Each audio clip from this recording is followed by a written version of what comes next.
Bem-vindo, Gonçalo. Muito obrigado, João. Bom dia a todos. Bom Não dia. sei se me estão a ouvir bem, espero que sim. Deixem-me ver se consigo partilhar convosco. Que exatamente, cá está ela. Preparei aqui uma apresentação, é uma apresentação chata, porque é uma apresentação de advogado, mas eu sem ter esta muleta depois fico um bocadinho entalado para falar convosco. Só para complementar a apresentação, João, que estava a fazer, em 10 segundos, eu estou de facto agora a coordenar a equipa TMT da Moraes Leitão e nós estamos a investir muito no setor do e-commerce e queremos estar muito presentes, cada vez mais presentes neste setor, como assessores legais para as empresas que precisem de apoio legal. E a ideia com esta apresentação, que eu acho que é bastante oportuna, porque apanha o processo legislativo numa fase ainda bastante inicial, é só dar-vos muito rapidamente, e também 20 minutos não dava para muito mais, umas ideias sumárias sobre algumas das principais alterações que aí vêm, quando a proposta de regulamento dos serviços digitais que a Comissão Europeia aprovou, mesmo no final do ano passado, vier a ser aprovada e publicada e depois entrar em vigor. Não sei se será possível que seja ainda este ano, mas se não for, será no início do próximo. Portanto, são alterações que irão ter impacto a muito curto prazo. O que o regulamento dos serviços digitais virá a introduzir, no fundo, é um novo paradigma de regras. O novo quadro legal que se vai aplicar a todos os prestadores de serviços digitais e com impacto para tudo o que é o mundo do e-commerce, para as plataformas online, qualquer entidade que tenha uma loja online, para os marketplaces que fazem agregação de vendedores e consumidores e que ou estejam estabelecidas na União Europeia ou que direcionem, como veremos a seguir, a sua atividade para a União Europeia. Portanto, o âmbito de aplicação que o novo regulamento vai ter é amplo. Tem-se falado muito, não só no regulamento dos serviços digitais, como no regulamento dos mercados digitais, que está pensado para os chamados gatekeepers as grandes plataformas, as redes sociais, o Google, o Facebook, etc., e em temas mais relacionados com a liberdade de expressão e a necessidade de regulação daquilo que se pode ou não dizer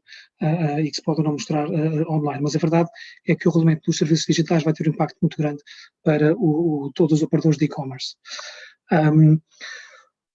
Eu chamo de DSA, é o Digital Services Act, mas há de ser este regulamento. Este regulamento vai ser uma peça adicional no mosaico de regulação que já é bastante rico e bastante complexo. Portanto, a velhinha diretiva de comércio eletrónico de 2000, transposta em 2004, no Decreto-Lei 7 de 2004, se não estou em erro, já várias vezes alterado, vai-se manter. Algumas das suas regras quanto à isenção de responsabilidade das plataformas passam a estar integradas no novo regulamento, mas vai-se manter e, portanto, o que vai acontecer é que este regulamento vai trazer uma camada adicional de regulação, em alguns casos de implementação relativamente complexa para os operadores de e-commerce. Agora, tudo o resto, e tenho aqui uma referência a apenas a alguns exemplos de alguns dos outros instrumentos e leis, na verdade, que se aplicam ao e-commerce atualmente, tudo o resto se vai manter e se vai aplicar cumulativamente. Portanto, na verdade, vamos ter um mosaico que vai ser relativamente complexo de navegar em termos de compliance. Portanto, o regulamento da Platform to Business, a Diretiva 2019, que veio modernizar uma série de regras de defesa dos consumidores, que não foi ainda transposta, o geoblocking, o RGPD para a proteção de dados, tudo isto se mantém aplicável nas suas esferas e, portanto, na verdade, vamos ter aqui camadas sobrepostas de obrigações para os operadores de e-commerce. Uma das diferenças interessantes, e eu acho que a Comissão escolheu este caminho precisamente porque isto vai de encontro a uma das queixas recorrentes dos agentes de e-commerce na União Europeia, que é o problema da fragmentação de regras, a multiplicação de regimes nacionais em cada Estado-membro com regras diferentes tem sido vista consistentemente como uma barreira a escalar atividades para toda a União Europeia, pelo menos, e, portanto, o regulamento é um instrumento normativo dentro dos tipos de instrumentos de direito europeu que é diretamente aplicável, portanto, quando for aprovado e entra em vigor em todos os Estados-membros, no ordenamento interno, não precisa de ser transposto, e ao contrário das diretivas, que foi a opção tomada em 2000, introduz o regime uniforme. Portanto, estas regras para o comércio eletrónico vão ser uniformes quando entrarem em vigor para toda a União Europeia. E, portanto, a ideia é que isto também venha contribuir para remover um bocadinho da confusão regulatória de que as empresas se queixam. Na avaliação de impacto que a Comissão Europeia faz, e na verdade todos nós tentamos, em cada um na sua esfera, vender o seu peixe, se me permitem, na avaliação de impacto que a Comissão faz desta uniformização de regras, estima-se que a redução de custos de compliance para os prestadores de serviços digitais vai ter um impacto brutal no aumento do comércio digital transfronteiriço entre Estados-membros. Estima-se qualquer coisa entre 8 bis e 15 bis. Enfim, não sei se esta estimativa é realista ou não, mas dá um bocado a ideia do impacto que se espera também para o negócio e como instrumento de fomento do negócio no e-commerce nestas novas regras. O regulamento virá aplicar-se a quaisquer prestadores, portanto, a plataformas, a marketplaces, que prestem serviços na União Europeia. A ligação substancial à União Europeia, para efeitos de jurisdição e de âmbito de aplicação destas regras, pode resultar de vários fatores. Ou se trata de uma empresa que tem um estabelecimento na União Europeia, portanto um operador de algum Estado-membro, ou então é uma plataforma online que já tem um número significativo de utilizadores, ou de clientes, melhor dizendo, pelo menos num Estado-membro ou mais, ou então qualquer prestador de serviços intermediários online que de alguma forma direcione as suas atividades através da forma como configurou o seu site, os meios de pagamento que aceita, a língua ou línguas que tem disponíveis para os utilizadores no seu site, saber se tem múltiplos sites que linkam para domínios nacionais, por exemplo. Isto, depois há um conjunto de fatores, eu listei aqui só, enfim, 4, fazer publicidade especificamente fazendo um targeting de um grupo de consumidores num Estado-membro. Tudo isto são fatores que fazem com que uma determinada empresa venha a ser abrangida pelo âmbito de aplicação das novas regras. O regulamento usa muito, isto é interessante, usa muito uma noção muito extensa, muito ampla de conteúdos ilegais. E quando se fala em conteúdos, não é apenas, e mais uma vez, o debate tem sido muito direcionado para aquilo que, por exemplo, o Sr. Trump pode ou não tweetar, os posts que se podem ou não colocar no Facebook, enfim, aquilo que deve ser conteúdo admissível num contexto de redes sociais e de potencial viralidade, mas a verdade é que esta noção de conteúdos ilegais é muito ampla e é tão ampla que vai interessar muito também especificamente ao e-commerce e, portanto, tudo aquilo que seja informação colocada online por um vendor, por um utilizador, por uma loja online e que esteja relacionada com venda de produtos desconformes, que violem regras de segurança da União Europeia, ou regras de responsabilidade do produtor, ou produtos contrafeitos, falsificações, ou então com qualquer atividade no plano comercial e da venda de bens e serviços que viola as regras de proteção do consumidor, e a malha de proteção do consumidor na União Europeia já é muito apertada. Qualquer informação deste tipo, portanto, informação comercial, cabe no conceito de conteúdos ilegais do regulamento. Quanto às atividades tradicionais de hosting, e as plataformas online enquadram-se aqui, mantém-se as tradicionais isenções de responsabilidade para os conteúdos que sejam colocados pelos utilizadores, desde que a entidade que gera a plataforma não tenha de facto conhecimento de que os conteúdos estão relacionados com uma atividade ilegal, e desde que se garante, evidentemente, que a partir do momento em que tenha conhecimento, e vamos ver que também uma das inovações vai ser a introdução de mecanismos de notice and takedown, ou de notificação às plataformas, que têm que ser eficazes e simples. A partir do momento em que tenha conhecimento, tem que atuar de forma rápida e diligente para remover esses conteúdos. Depois vai haver uma exceção. Isto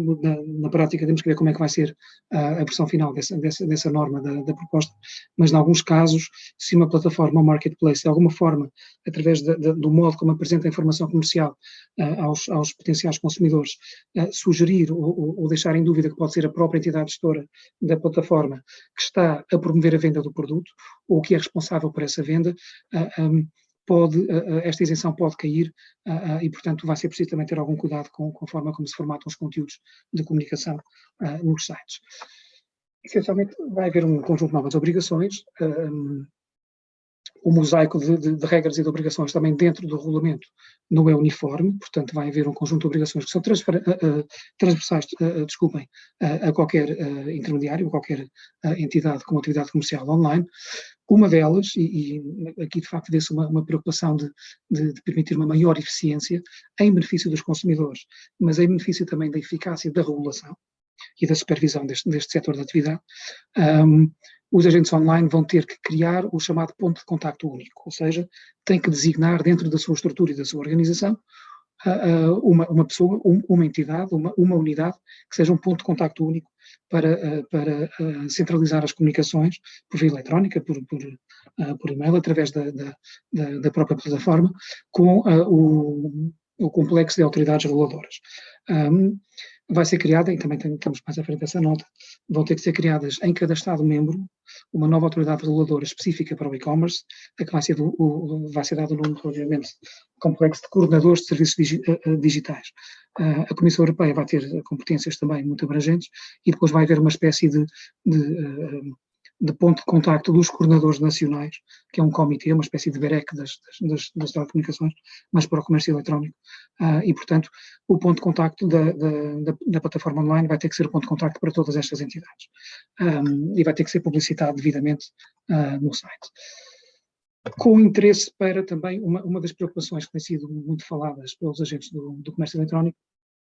que é o problema de muitas vezes se defrontarem com alguma concorrência desleal por vendors que façam venda direta ou por plataformas ou marketplaces que tenham comerciantes de fora da União Europeia, sendo que normalmente o nível de exigência das regras aplicáveis a estas entidades em poucos sítios, aliás, nos Estados Unidos as regras são bastante mais liberais e, por exemplo,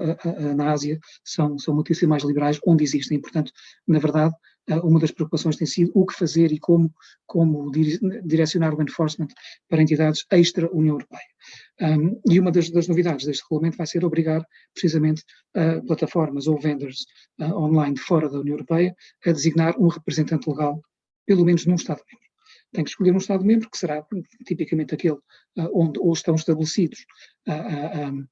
mas no caso de estar estabelecidos basta o ponto de contacto único, mas o Estado-membro onde direcionarem sobretudo as suas atividades, onde tenham mais clientes e, portanto, onde tenham uma ligação comercial mais forte. Este representante legal pode ser uma pessoa singular, pode ser uma pessoa coletiva, pode ser uma empresa, vai ter que ter poderes suficientes para representar essa entidade junto de todos os reguladores a nível nacional e da Comissão Europeia, e vai ser preciso, isto é uma responsabilidade importante, manter atualizados e manter corretos todos os dados de contacto deste representante legal. Outra inovação interessante é que o representante legal pode vir a ser considerado responsável em primeira linha, isto não elimina a responsabilidade última do prestador de serviço, mas pode ser considerado responsável em primeira linha pelo incumprimento de obrigações, o que é também uma alavanca forte para fomentar maior enforcement. Com exceção das micro e pequenas empresas, e estamos a falar aqui de empresas que têm um volume de negócios inferior a 10 milhões de euros ano ou menos de 50 colaboradores, na prática esta fasquia pode não excluir tantas empresas assim a nível nacional. Vai ser preciso também publicar um relatório de transparência, pelo menos uma vez por ano, não é, pus aqui anual, mas é pelo menos uma vez por ano, sobre quaisquer atividades de moderação de conteúdos. E, portanto, isto também para fomentar a existência de estatísticas publicadas por todas as empresas ativas neste setor e abrangidas por esta obrigação, que facilitem as tarefas de supervisão aos reguladores. E o tipo de informações que têm que ser publicadas é o número de litígios extrajudiciais que essa entidade teve com utilizadores ou consumidores, quantos utilizadores é que teve que suspender por repetidamente publicarem conteúdos ilícitos, e no plano do e-commerce isto pode ser anunciar para venda repetidamente produtos contrafeitos, por exemplo, e também tem que notificar se utiliza ou não, se instalaram ou não meios automáticos para moderação de conteúdos. E, portanto, só desta pequena amostra já conseguem ver que algumas destas obrigações vão, de facto, ter um impacto significativo em termos de organização e estrutura para as empresas do e-commerce. Para os serviços de hosting, aqui referimos às plataformas online especificamente, os tradicionais mecanismos de notice e takedown vão ser um bocadinho refinados e vão ser mais densificados e, portanto, vai ser preciso implementar na plataforma ou no site um mecanismo que seja fácil, que seja simples, que seja muito fácil de perceber para qualquer utilizador, qualquer consumidor, para que se possa fazer o reporte de forma simples, mas ao mesmo tempo de forma fundamentada e com informação completa, para que o gestor da plataforma possa avaliar se os conteúdos que são reportados são efetivamente ilícitos ou não. Portanto, deve ser dado, por exemplo, deve ser fornecido o link para a página, para o conteúdo questionável, e, portanto, isto vai obrigar a uma adaptação de sistemas, não pode ser um separador escondido e muito difícil de encontrar, tem que ser uma coisa simples. Depois há um conjunto de obrigações, eu não expus aqui, mas sempre que uma plataforma ou um marketplace decida remover determinadas informações ou bloquear o acesso, porque considera que no seguimento de uma notificação que são ilícitos, tem que enviar uma explicação ao utilizador ou ao comerciante, se for o caso de um marketplace. Há depois duas obrigações, há várias outras, eu selecionei duas porque me parecem ser interessantes, que mais uma vez não se aplicam às micro ou pequenas empresas. Uma delas vai ser a introdução aqui de uma figura nova, que no plano das redes sociais e da informação online tem aqui um potencial de instrumento de censura brutal, que são chamados Trusted Flaggers, a tradução portuguesa é péssima, sinalizadores de confiança. Isto basicamente é um estatuto privilegiado que pode ser atribuído pelo coordenador de serviços digitais de um determinado Estado-membro a entidades que tenham uma competência específica e que se tenham profissionalizado e ganhem adquirido uma especialização na detecção e notificação de conteúdos ilegais online. Entidades que representem interesses coletivos, nomeadamente consumidores, por exemplo, uma DECO pode vir a ser um Trusted Flagger a nível nacional, e que tem que ser, evidentemente, independentes de uma plataforma online, e isto vai dar também alguma discussão na prática. A consequência prática de uma entidade destas ser designada como um Trusted Flagger é que as notificações de conteúdos ilegais que façam recebem um tratamento fast track e, portanto, são tratadas de forma prioritária face a quaisquer outras. E há depois uma figura também interessante, esta aqui com especial impacto, presumo eu, para marketplaces, que é a chamada rastreabilidade ou traceability dos vendedores, dos comerciantes. E, portanto, os marketplaces, porque permitem vendas à distância, agregam vendors, seja de onde for, da União Europeia ou de outras localizações, e permitem vendas à distância para consumidores que são residentes na União Europeia, passam a ter uma responsabilidade acrescida e bastante mais regulada de exigir informações bastante detalhadas aos comerciantes como condição para os admitir como vendors no marketplace. Tem que fazer uma vistoria, uma fiscalização razoável para verificar se as informações que são dadas são fiáveis, se não há nada que esteja a ser induzir em erro esse marketplace, e depois ao longo do período em que mantenham esse comerciante com o contrato em vigor, tem que ir atualizando e mantendo corretas essas informações. Como já disse há pouco, e agora correndo para os últimos dois slides, acho que são os últimos dois, vai haver uma inovação institucional, portanto vai haver em cada Estado um coordenador de serviços digitais. Nós neste momento, enfim, julgo que dos problemas com que as empresas de comércio eletrónico se defrontam em Portugal é uma grande fragmentação de entidades regulatórias, umas coisas são tratadas pela ASAI, outras coisas teoricamente são tratadas pela ANACOM, outras vão para a Autoridade da Concorrência, outras para a Direção-Geral do Consumidor e, portanto, ter, pelo menos para estas matérias centrais, um ponto de contacto central como regulador, eu julgo que vai ser útil, vai trazer eficácia às atividades das entidades que fazem comércio eletrónico. Vai ter que ser uma autoridade administrativa independente, como qualquer outro regulador. Pode ser uma pré-existente, não sei se o que está pensado para Portugal é que venha a ser a ANACOM já tem muitos chapéus, não sei se consegue de forma eficaz lidar com mais um, ou pode ser uma entidade que venha a ser criada de novo e que tenha competências vastas, basicamente para implementação, supervisão e imposição de sanções. E o último slide, que é o slide para meter medo, o tipo de slide de advogado para meter medo às entidades. O regulamento vai permitir, mas isto vai ser definido a nível nacional, a nível das sanções, das coimas, vai permitir a aplicação de coimas potencialmente com limites máximos bastante elevados. Uma lógica um bocadinho tipo RGPD. Para a generalidade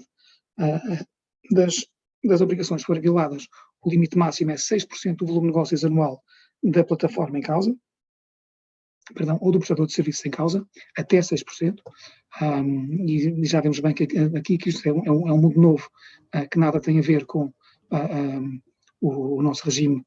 das coimas de 50 mil euros ou de 100 mil euros, enfim, ou pode não ter a ver potencialmente nada com esses níveis. Em alguns casos, o limite máximo é inferior se a obrigação que for violada for uma obrigação instrumental ou de cooperação.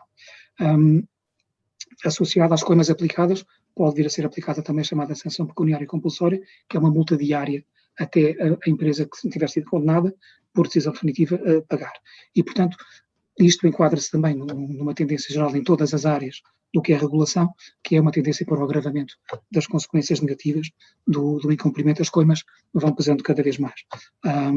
E era um pouco este o cenário que tinha para discutir convosco. Espero que não tenha sido demasiado amassador. Muito obrigado. Obrigado eu, Gonçalo. Acho que foi bastante indicativo das precauções e das vantagens de estarmos todos acautelados e bem assessorados neste mundo digital em que vivemos. Muito obrigado, Gonçalo.